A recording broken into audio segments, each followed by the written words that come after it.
Nah, dalam kisah Nabi Yusuf yang menarik adalah fenomena kegaiban atau sunnatullah menggaibkan seorang juru selamat itu berulang lagi. Nah, saya harus ingatkan bahwa yang dimaksud dengan kegaiban ini adalah penyembunyian identitas dan sosok orang tersebut dalam rangka mengamankan dan mengawal misi itu, agar misi itu betul-betul bisa terlaksana. Karena tanpa penyembunyiannya, misi justru akan mengalami kendala dan gagal. Oleh sebab itu butuh kepada penyembunyian identitas. Jangan kemudian ditafsirkan ini sebagai sebuah ketakutan atau kepengecutan, naudzubillah min dzalik. Itu sama sekali bukan seperti itu. Yang dengan mudah bisa kita baca pada awal-awal surat Yusuf, yaitu surat keempat ketika Nabi Yusuf berkata kepada ayahnya, "Idz qala Yusuf li abihi ya abati inni ra'aitu ahada asyara kawkaban wasyamsa wal qamara ra'aituhum li sajidin." Ingatlah, katanya Allah di dalam Al-Quran, ketika Yusuf berkata kepada ayahnya, "Wahai ayahku, sesungguhnya aku bermimpi melihat 11 bintang, matahari dan bulan, kulihat semuanya sujud kepadaku." Lalu apa kata ayahnya Nabi Yusuf? "Qala ya bunayya la taqsus ru'yaka ala ikhwatika fayakidu laka kaida inna syaitana lil insani aduun mubin." Ayahnya berkata kepada Yusuf, "Hai anakku, janganlah kau ceritakan mimpimu itu kepada saudara-saudaramu, maka mereka akan membuat makar untuk membinasakanmu. Sesungguhnya setan itu adalah musuh yang nyata bagi manusia." Ini kaidah ini ternyata dipakai juga oleh Nabi Yusuf. Yusuf bermimpi melihat kemenangan besar. Bahkan mimpi Yusuf itu sendiri adalah sebuah petunjuk dari Allah. "Wahai Yusuf, ini 11 bintang, matahari dan bulan ini akan sujud kepadamu." Artinya takluk kepadamu. Artinya kamu akan memiliki kekuasaan yang besar. Orang yang tidak tahu ini mengira bahwa kemenangan itu sudah di depan mata, sudah tinggal diambil begini. Tetapi apa kata-kata dari ayahnya, nasihat dari ayahnya, yang merupakan seperti yang saya katakan, suatu sunnatullah. Ayahnya justru bilang, "Wahai anakku, jangan kau ceritakan." Artinya sembunyikan itu semuanya. Karena kalau kau ceritakan sekarang belum waktunya, maka engkau akan dikeroyok. Saudara-saudaramu akan berkonspirasi kepada kepadamu, berkomplot untuk membinasakanmu, dan mimpi itu bisa tidak terlaksana, bahkan gugur, gagal misimu. Kehendak Allah untuk menangkanmu dan menjadikanmu penguasa itu tadi akan mudah diterjang oleh konspirasi yang dilakukan oleh saudara-saudaramu. Kita dapat ambil pelajaran dari sini sejumlah hal. Pertama, bahwa ternyata ketika Allah berkehendak untuk memenangkan satu orang atau suatu kaum, kehendak itu kadang-kadang juga ada syarat-syaratnya. Bahkan selalunya ada syarat-syaratnya.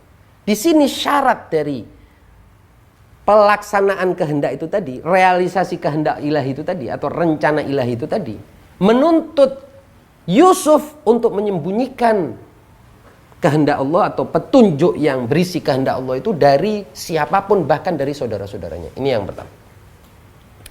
Yang kedua, kemenangan Yusuf itu bukan hanya menimbulkan iri dan dengki bagi orang-orang yang jauh, yang memang musuh, bukan. Nggak usah jauh-jauh. Saudara-saudara Yusuf pun dapat timbul di dalam hati mereka iri hati dan akhirnya menggagalkan rencana ilahi tersebut. Artinya Allah bukan sedang berbicara tentang musuh-musuhnya. Tidak. La taqsus ru'yaka ala ikhwatika. Jangan kisahkan mimpi itu tadi kepada saudara-saudaramu. Artinya saudara-saudara Yusuf juga tidak boleh diberitahu tentang mimpi itu. Dan terbukti memang Yusuf Dan ayahnya tidak menceritakan tentang ini.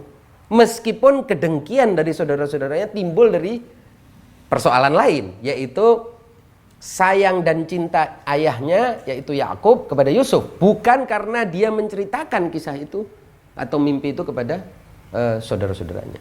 Tetap mimpi itu disembunyikan oleh Yusuf. Jadi ada dua pelajaran yang bisa kita ambil. Dan yang ketiga, Yusuf menyembunyikan kisah itu karena perintah Allah. Ini yang terpenting. Jadi jangan orang berbicara bahwa, wah ini Yusuf berarti nabi yang penakut nih, nggak berani tampil, nggak berani menceritakan. Enggak. Karena ukuran keberanian bagi orang mukmin yang membawa misi dari Allah, tugas dari Allah, bukan keberanian model Bromo Corah atau tukang jagal atau tukang kelahi. Bukan. Ukuran keberaniannya adalah berani menerima perintah Allah, berani taat kepada Allah. Ini keberaniannya.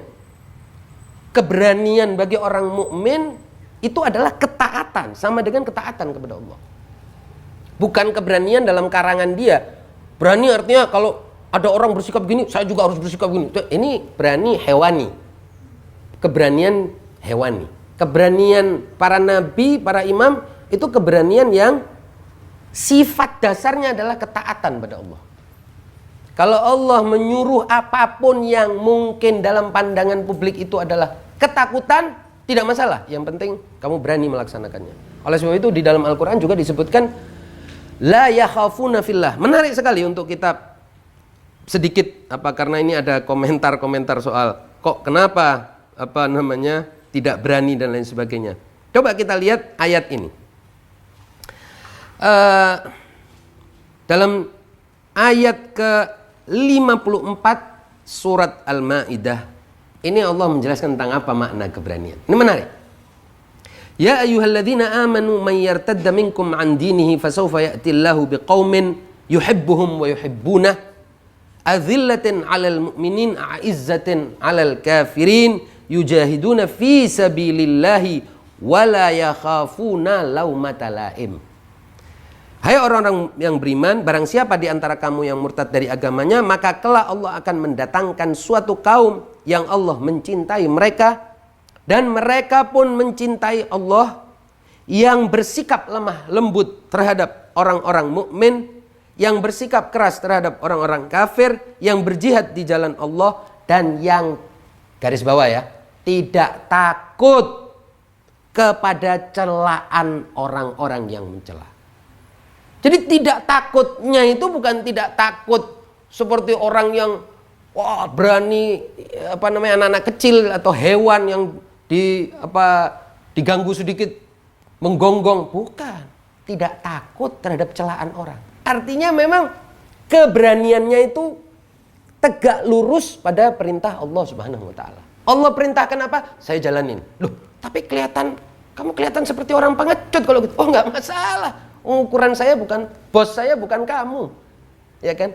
Dan di dalam Al-Qur'an ada sebutan, ada firman Allah yang bunyinya begini. Wa ahsin kama ahsanallahu ilaik. Berbuat baiklah seperti Allah berbuat baik kepada kalian. Bukan seperti manusia berbuat baik kepada kalian. Karena ukuran manusia tidak boleh manusia yang lain. Kalau ukuran manusia itu adalah manusia yang lain, yang kebetulan manusia yang lain ini belum sepenuhnya jadi manusia, kan berarti ukuran itu turun, tereduksi. Ukuran itu jadi nanti lama-lama manusia yang setengahnya lagi binatang ini jadi ukuran, akhirnya manusia yang lain ini ngambil setengahnya lagi, akhirnya jadi binatang.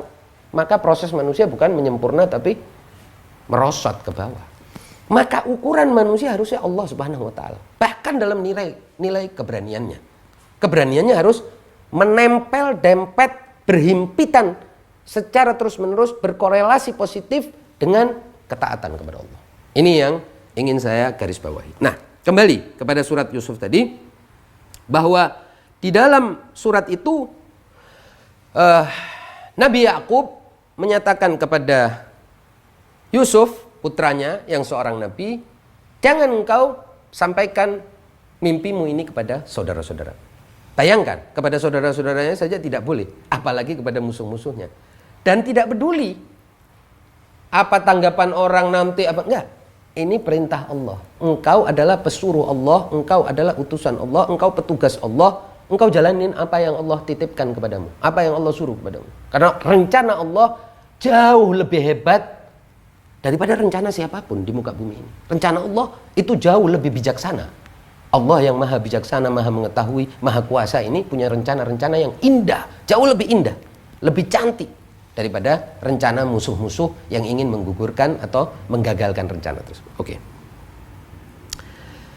Kemudian Allah melanjutkan di dalam surat Yusuf ayat ke-6, makna dari mimpi itu apa? Wa kadzalika yajtabika rabbuk wa yu'allimuka min ta'wilil ahadits wa yutimmu ni'matahu 'alaik wa 'ala ali yaqub kama atammaha ala abawaika min qablu Ibrahim wa Ishaq inna rabbaka alimun hakim. Ini menarik bahwa setelah Nabi Yakub memerintahkan tadi untuk tidak menyampaikan cerita itu kepada siapapun, kepada saudara-saudaranya, Allah mengatakan, dan demikianlah Tuhanmu memilihmu untuk menjadi nabi, penguasa, juru selamat dari kaummu yang nanti akan mengalami paceklik, yang kalau tidak ada kamu mereka akan kelaparan, bahkan binasa dan lain sebagainya yang nanti itu semua kejadiannya. Tapi Allah telah memilihmu dan Dia mengajarkan kepadamu sebagian dari takwil mimpi-mimpi, dan Dia sempurnakan nikmatnya kepadamu dan kepada keluarga Yakub sebagaimana Dia telah menyempurnakan nikmatnya kepada dua orang bapak sebelummu, yaitu Ibrahim dan Ishak. Sesungguhnya Tuhanmu maha mengetahui lagi maha bijaksana. Ini, firman ini adalah konfirmasi bahwa mimpinya Nabi Yusuf itu tadi adalah suatu petunjuk pengangkatannya sebagai nabi sekaligus penguasa dan juru selamat bagi kaumnya. Karena kita tahu Nabi Yusuf akan menyelamatkan kaumnya dari suatu kebinasaan. Yang kalau tidak ada Nabi Yusuf waktu itu dan tidak ada kemampuan pada Nabi Yusuf untuk menakwilkan mimpi, yang akhirnya kita tahu kemudian akibat takwil mimpi itulah sang penguasa di zamannya yang telah taat kepada Yusuf mau memanen selama 7 tahun, kemudian menanam 7 tahun untuk dipanen pada saat paceklik. Kira-kira itu kisah selanjutnya. Nah, ini kemudian Allah menjelaskan dalam ayat yang ke-7, mengkonfirmasi apa yang telah kita sampaikan. Sesungguhnya ada beberapa tanda-tanda kekuasaan Allah pada kisah Yusuf dan saudara-saudaranya bagi orang-orang yang bertanya atau orang-orang yang mencari tentang kebenaran sesuatu. Ini menarik. Jadi kisah Nabi Yusuf dan saudara-saudaranya ini adalah suatu hal yang sangat penting bagi mereka yang ingin mencari. Kenapa? Sangat penting. Karena di dalam kisah Yusuf lagi saya ulangi bahwa Allah melaksanakan sunnah yang telah Dia tetapkan bagi para nabi dan juru selamat sepanjang masa. Ada masa di mana Allah menyuruh mereka untuk sembunyi-sembunyi, menyembunyikan diri, tidak memperkenalkan identitasnya, tidak mendeklarasikan sebelum segala persyaratannya telah siap. Ini adalah sunnatullah. Nah, yang juga tidak kalah menariknya bahwa di dalam Al-Quran kita menemukan kesamaan kisah Nabi Yusuf ini dengan kisah kelahiran Sahibul Asri wal Zaman Al-Imam Al-Mahdi Al-Muntadhar, yaitu sebagaimana Nabi Yusuf dia tidak diperkenalkan. Ini ayahnya tahu ini putranya adalah Nabi, tapi melarang putranya untuk memperkenalkan dirinya sebagai Nabi. Bahkan ayahnya sendiri tidak mau memperkenalkan itu, menyuruh anaknya, itu tentu perintahnya Allah kepada Nabi Yakub agar anaknya tidak menceritakan itu bahkan kepada saudara-saudaranya. Dari sini kita bisa ambil pelajaran bahwa penggaiban dalam pengertian yang kita sepakati sebagai penggelapan identitas, penyembunyian identitas, itu bahkan kadang Allah lakukan kepada mereka yang terdekat. Lingkaran terdekat. Siapa lagi lingkaran terdekat kalau bukan ayah dan saudaranya?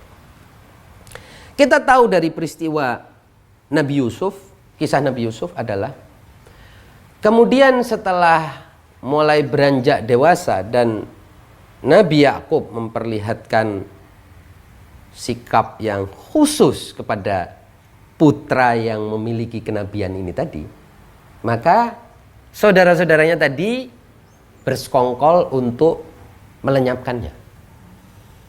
Bahkan ketika mimpi itu tidak mereka dengar. Tanpa mereka dengar pun mereka lihat sikap ayahnya ini berlebihan, kok spesial, kok istimewa kepada anaknya yang namanya Yusuf ini. Maka apa? Maka mereka bersekongkol menggiring Yusuf untuk keluar dari rumahnya, meskipun kita tahu ayahnya sudah menolak, tapi dipaksa, diyakinkan untuk untuk mengajak Yusuf ini pergi, dan akhirnya kita tahu ternyata saudara-saudaranya bersekongkol untuk memasukkan Yusuf ke dalam sumur. Nah, apa kemudian yang terjadi? Al-Quran menunjukkan secara dramatis yang terjadi kemudian adalah bahwa Nabi Yakub pun tidak tahu apa yang terjadi pada Nabi Yusuf. Artinya Nabi Yusuf benar-benar gaib bagi semua orang, termasuk bagi ayahnya yang adalah seorang nabi.